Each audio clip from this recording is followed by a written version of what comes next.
اے میرے عزیزو، ہمارا جسم بہت ہی کمزور ہے. ہم کو اللہ تعالیٰ نے جس جسم کا مالک بنایا ہے، اس جسم کو میں نے دیکھا ہے. بہت سارے گھروں پر جب ہم کو جانے کا اتفاق ہوا کہ فلاں کا آج انتقال ہوا ہے، ہم جاتے ہیں تعزیت کے لیے. دیکھا جس جسم کو وہ بہت بنانے کی کوشش کیا کرتا تھا، ایسے نوجوان بھی. مجھے یہ باتیں بولنے کا اس لیے آج موقع ملا کہ چند روز قبل یا چند دنوں پہلے ایک علاقے میں جانا ہوا تھا. 2 نوجوان پانی میں ڈوب کر مر چکے تھے. ان کی لاشیں گھر لائی گئی تھی. صبح ڈوبے، دوپہر میں مل گئے. صرف 6 گھنٹے کی بات تھی. گھر میں لایا گیا اور پھر باڈی رکھی گئی. اللہ اکبر، گھر میں داخل ہونے کی ہمت نہیں تھی، اتنی سخت بدبو پھیلی ہوئی تھی. اور ان نوجوانوں کو ہم جانتے تھے جن کے چہکنے کے انداز کیا تھے، جن کے لوگوں میں چلنے پھرنے کے انداز کیا تھے، اور ان کے پہننے اوڑھنے اور کھانے پینے کے انداز کیا تھے. وہ اپنے زمانے کے بہت ہی خوبصورت لوگ سمجھے جاتے، اور اپنے جسم پر جنہوں نے بہت پیسے خرچے کیے اپنے جسم کو بنانے کے لیے، اور آج وہ بے جان لاشیں گھروں میں پڑے تھے تو ناک بند کر کے لوگ دیکھ رہے تھے اور جا رہے تھے. پانی میں ڈوب کر مر گئے اور لا کر لاشیں رکھی گئی. یہی جسم کا ہمارا حاصل ہے. ہمارے جسم کا خلاصہ یہی ہے کہ ہمارے والدین جو ہماری پیشانی پر پسینہ بھی نہیں دیکھنا چاہتے، وہ بھی موت کے بعد اپنے گود میں نہیں رکھ سکتے، واپس بھیج دیتے ہیں، لے جاؤ، اب اسے دفن کرنے کے علاوہ کوئی چارہ نہیں. کرنٹ کی پیٹی میں برف میں رکھ کر کے بھی زیادہ دن ہم گھر میں نہیں رہ سکتے. ہمارے جسم کا خلاصہ اور حاصل یہی ہے. ہماری زندگی کا فائنل اینڈنگ یہی ہے کہ یہ جسم اتنی ہی دیر کا ہے کہ اگر مولا نے صرف ہماری رگ کو روک دیا تو پھر سڑن شروع ہوتی ہے، بدبو شروع ہوتی ہے. ہماری ناک میں، ہمارے کانوں میں روئی اس لیے ٹھونس دی جاتی ہے کہ پیٹ کا پانی ناک سے باہر آنے لگتا ہے. یا اللہ، اتنے دن دنیا میں سوتے رہے، کبھی ہمارے پیٹ میں سے پانی باہر نہیں آیا. یہاں چند گھنٹے ہوئے کہ جان گئی، ہماری ناک سے اندر کا پانی باہر آنے لگا. کانوں میں روئی ڈال کر کے رکھو میتوں کو، اس لیے کہ تمہارے پیٹ کی سڑن کانوں سے بھی نکل سکتی ہے.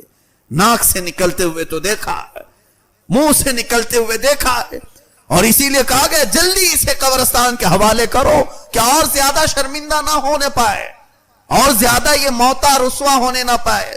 ہمارے سب کے جسموں کا خلاصہ یہی ہے، ہمارے سب کے جسموں کا حاصل یہی ہے، اور اس کے باوجود ہم شہوتوں کو اس قدر عزیز رکھتے ہیں، اس قدر ہم لذتیں حاصل کرنے میں ہیں. اس جسم کو دنیا والوں نے تو دیکھا بڑے آہستہ سے غسل دو، اس لیے کہ میت کو زیادہ ہلاؤ گے ڈلاؤ گے تو پھر اور کچھ گندگیاں ہونے کے چانسز ہیں. آج میں کھل کر کے بول رہا ہوں صرف اس لیے کہ میتوں کا احترام کرتے ہوئے ہم جو مسئلے بتاتے ہیں کہ غسل بڑے آرام سے دینا چاہیے، میت کو تکلیف ہوتی ہے، یہ ایک تصویر کا رخ ہے. دوسرا معاملہ اصل یہ ہے کہ اس کی گندگی بھی نکل سکتی ہے. ہم یہ عزت و احترام میں نہیں بات کرتے، ہم صرف یہ کہتے ہیں کہ تکلیف ہوگی اس لیے آرام سے کرو. حقیقی بات تو یہ ہے کہ تمہارے ہلانے جلانے سے اور بہت کچھ چیزیں ہو سکتی ہیں. ہماری میتوں کا یہ حال ہے، اور ہم ابھی قبرستان گئے نہیں تب ہمارے جسموں کا یہ حال کہ 12 گھنٹے سے زیادہ ہمارے لاشوں کو گھر والے رکھتے نہیں. اور اس کے بعد تم نے کبھی آج تک قبر کی تختیاں بند کرنے کے بعد کا ماحول تو نہیں دیکھا ہوگا کہ ہمارے اوپر مٹی ڈال کر رشتہ دار چلے جائے. اس کے بعد کا ماحول، اس کے بعد کا نظارہ ہم نے کہاں دیکھا؟ یہ تو لاشیں گھروں میں دکھانے کے لیے رکھے جاتے ہیں تب کی حالت ہے. بند کیے جانے کے بعد سب سے پہلے اس کی ناک سڑن شروع کرتی ہے، اور اس کی زبان پھر گلنے لگتی ہے، اور اس کے بعد سب سے زیادہ جو میت کی تکلیف دہ چیز ہے اس کی شرمگاہ کا سڑنا اور گلنا، جس کی لذتوں کے لیے اس نے دنیا کو کیا کیا کر دیا، اپنے پیسے پانی کی طرح بہایا. اور یہ زبان اور یہ شرمگاہ قبر میں سب سے زیادہ بدبو پیدا کرتے ہیں، سب سے زیادہ ہولناکی قبر میں پیدا کرتے ہیں. اور یہ تو حقیقی بات ہے میرے مصطفیٰ صلی اللہ علیہ وسلم نے اپنی شریعت کے مطابق قبروں کو کھولنے سے منع کیا ہے، یہ صرف ہماری عزتوں کی حفاظت کے لیے، ورنہ اگر رشتہ داروں کو کہہ دیا جاتا کہ 3 دن کے بعد کھول کر کے دیکھ لیا جائے تو شاید ہمارا اس زمین پر جینا دشوار ہو جاتا، ہمارا جینا مشکل ہو جاتا۔ یہ تو رب تعالیٰ نے ہمارے رازوں کو زمین کے حوالے کر دیا ہے، اور تختیوں کے اندر کے حالات وہ میت ہی جانے، مردہ ہی جانے۔ میرے عزیزو، ہماری زندگی کا خلاصہ دنیا میں یہ ہے کہ رشتہ دار زیادہ دیر نہیں رکھتے، اور قبر کا حال یہ ہے کہ 2 دن نہیں گزرے ہوتے کہ زمین کے سارے کیڑے مکوڑے اس کے جسم سے لگ جائیں، اور ہمارا یہ جسم، ہمارا یہ گوشت مولا نے زمین کی مخلوق کی غذا بنا دیا، اور دعوت عام دی جاتی ہے قبر میں کیڑوں کو کہ آؤ تمہاری نئی غذا آ گئی، اس کے جسم کو نوچ لو۔ نہ ہمارا ہاتھ اٹھ سکے اس دن، نہ ہماری زبان اٹھ سکے، ہم اپنے اوپر ہونے والی تمام چیزوں کو روک بھی نہیں سکیں گے۔ تو پھر ایسے حاصل زندگی کا جینے کا معنی کیا ہے، جس کی اینڈنگ اتنی خطرناک ہو؟ اس زندگی کا مطلب کیا ہے؟ اسی لیے مخبر صادق صلی اللہ تعالی علیہ وسلم کی طرف چلتے ہیں۔ آقا کونین صلی اللہ علیہ وسلم نے ہمیں زندگی میں جو چیزیں بتائیں، اگرچہ آپ کو لگتا ہے کہ یہاں سکون نہیں ملے گا، نبی کی طرح زندگی گزارنے پر دنیا نہیں ملے گی، یہاں ساری لذتیں نہیں ملیں گی، ہو سکتا ہے تمہارے دماغ میں یہ خیال آئے، لیکن اللہ کا رسول تمہاری آخرت کو دیکھ رہا ہے، تمہارے مرنے کے بعد کی چیزوں کو دیکھ رہے ہیں، تمہارے وفات کے بعد کی چیزوں کو ملاحظہ فرما رہے ہیں۔ اس لیے انہوں نے ارشاد فرمایا تھا کہ تم 2 چیزوں کی حفاظت کی ذمہ داری دے دو، پھر تمہارے لاشیں بھی بڑی عزت سے اٹھائے جائیں گے۔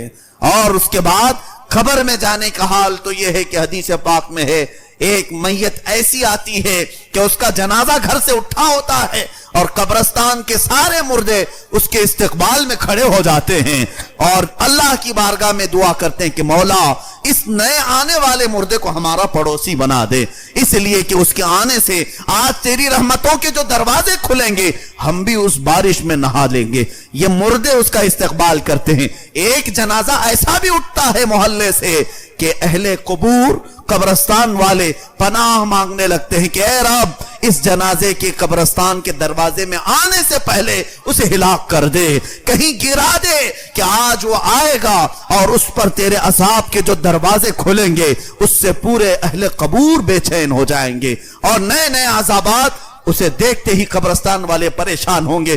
اے میرے عزیزو، رسول کریم صلی اللہ تعالی علیہ وسلم نے جن مقدس ہستیوں کے متعلق فرمایا تھا ان کا جینا بھی زندگی ہے اور مرنا بھی زندگی ہے، ایسے باشعار اور باصفا اولیاء کاملین ہیں۔ دیکھو آج ہمارا ایک عقیدہ ہے، اولیاء کاملین ہوں، صحابہ و تابعین ہوں، شہداء کرام ہوں، آج بھی ان کی قبریں کھولی گئیں تو وہ اسی طرح صحیح و سلامت موجود تھے۔